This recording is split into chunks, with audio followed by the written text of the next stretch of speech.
Thank you. Well, today a moment of silence and acts of service to honor the 17 lives lost at Marjory Stoneman Douglas High School 4 years ago on this day. Now, students and staff were among those killed in the mass shooting. Many of the students who survived the tragedy have now become gun control advocates, their actions leading to new restrictions to state gun laws.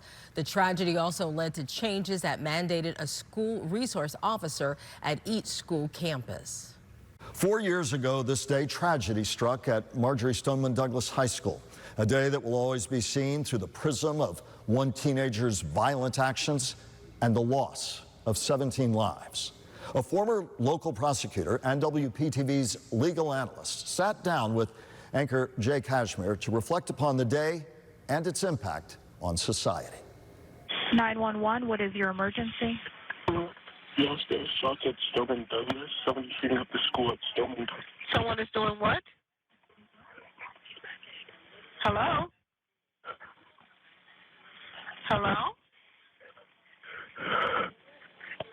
Hello? Marjory Stoneman Douglas High School is being shot up. February 14th, 2018. I think we got shots fired.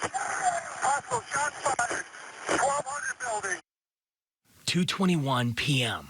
She's afraid to talk. They're hiding right now.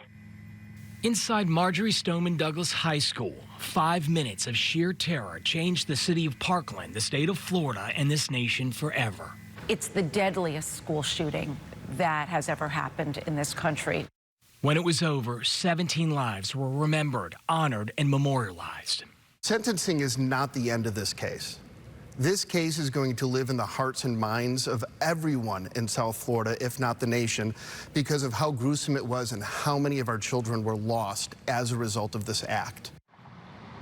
Their deaths sparked local and national outrage. Immediately, a movement took shape.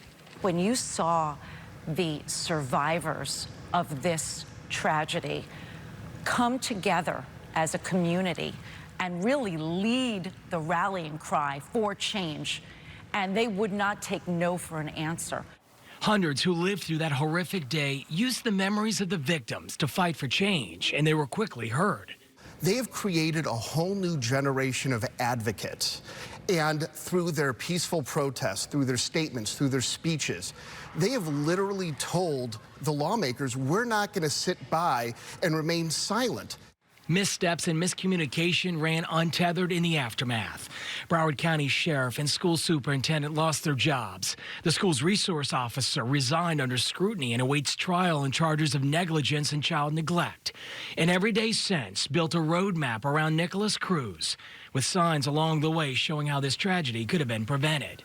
There were so many red flags, which we hope, moving forward, will make some significant change that these things won't happen again.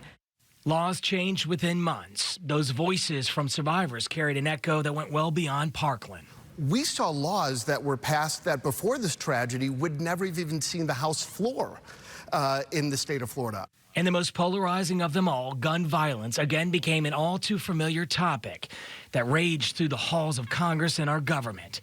Another school, another tragedy, and another lesson learned. And at the end of the day, we learn more from our failures than we do from our successes. As Michelle pointed out, there were a lot of failures on this case. The only failure that goes forward is if we don't learn from it. The sentencing phase for Nicholas Cruz was postponed this month. The judge has now pushed that back to the first week of April. A jury will decide whether it will be life in prison without parole or the death penalty.